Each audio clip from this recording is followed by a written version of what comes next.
Hello everyone, hope you're all doing great, and today as you can see I have no makeup on my face whatsoever, and that's because today I want to share with you all the tips and tricks of finding that perfect foundation, and also I want to share with you how to apply it flawlessly. Before you get into the foundation, it's very important to prepare your skin for it.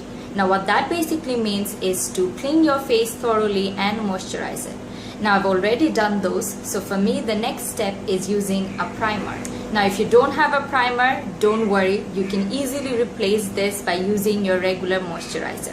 Especially if you have dry skin, I feel you don't really need a primer because your dry skin tends to hold on to the foundation much longer anyways, so you can just skip this step and use a moisturizer instead. But if you have oily skin, you might want to use a primer which is specially designed to control oil so that it doesn't seep through your makeup during the day. Or if you have large pores, then you might want to use a primer that is designed to fill in those pores. So it basically depends on what sort of skin you have, what are your skin's problems. So you must understand your skin type and what your skin needs, and then choose a product which meets those needs. Now I have dry to normal skin, so I can very easily skip a primer. It's not a necessity for me. But during this time of the year, it's really hot and humid here in Bangladesh. So when I know that I'll be staying out throughout the day for a long period of time, I do prefer using a primer, especially on my T-zone, because I can get a little shiny there throughout the day. So the primer that I like to use is this Rimmel Fix and Perfect Primer. So I'll just take a pea-size amount and dab it on my T-zone.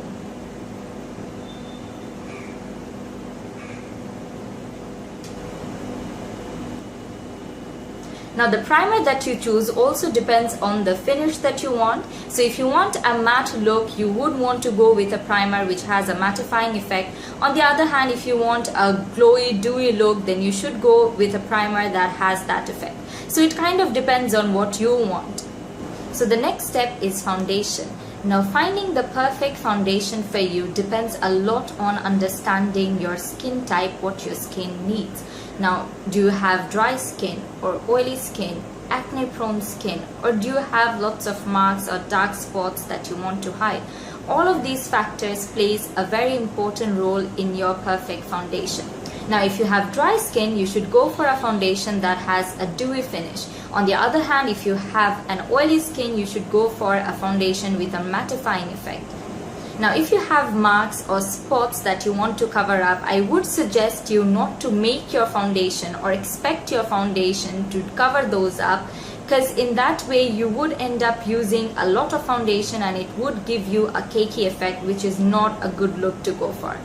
So I would suggest you to use a concealer to cover up those problematic areas and use your foundation strictly to get an even skin tone. Alright, so after you've figured out which foundation to go for, the next step is to look for your perfect shade. Now I know this can be a little daunting at times, and that's why I have a little tips and tricks for you that's gonna make your life a little easier. Now it's a big no-no to swatch your foundation on your hand and expecting it to match with your face, because it just doesn't work. Most of the times our hand and our face is not of the same color. Now what most of the people suggest is to swatch your foundation on your jaw so that you can see whether it matches with your face as well as your neck area. Because you don't just want to match it with your face and not with your neck, because then when you apply it, it would look like as if you're wearing a mask.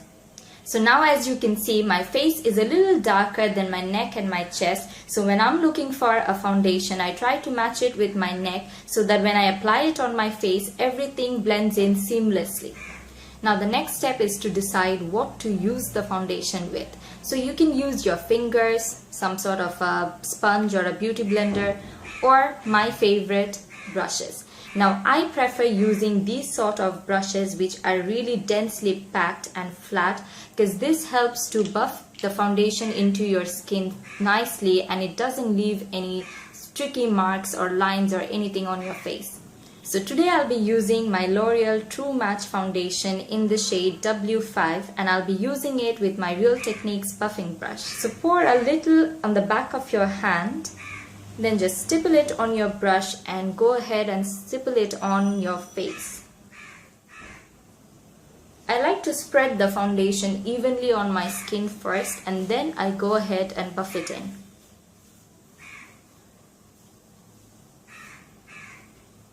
Don't forget to take it down to your neck.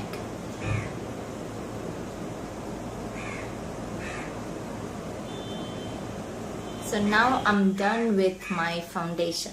Now as you can see, I didn't really go for a very heavy coverage because I don't really have that problematic areas to cover. All I wanted is an even skin tone, and I think I have got that. Now I would suggest you to go with a light layer at first and then gradually build it up depending on how much coverage you need. In that way you won't end up having a cakey face. Now after you've applied your foundation, go ahead and check if there is any darkness or any other problematic area which needs a little more covering. Now if you have dark spots or acne scarring or anything like that, you would want to use a concealer which is of the same shade of your skin. Because using something lighter than your skin tone is actually going to accentuate those problematic areas rather than hiding it. So you would want to use something which is of the same color as your skin so that it camouflages it. Now if you have really bad under eye circles, you should use a peachy salmon colored concealer because that's going to counteract the darkness and hide it.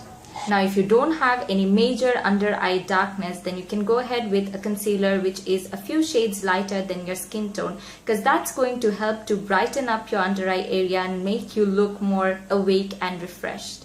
So like always, today I'm going to be using my Collection Lasting Perfection Concealer in the shade Warm Medium 3. Now I just put this under my eye using this doe foot applicator, and then I'm going to go ahead and blend it in using a tapered kabuki brush.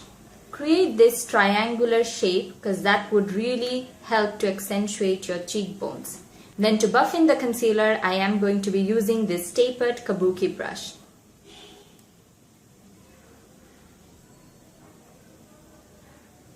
So just tap it in like this and blend it out. Drag it a little towards your temples. I like to go over my eyelids as well because I do have some discoloration there.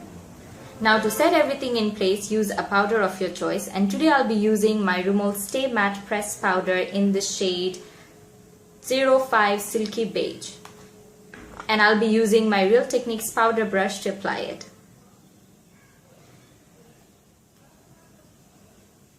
Use a light dusting of powder because you don't want to end up having a cakey face. So now you have the perfect canvas ready for any makeup look that you want.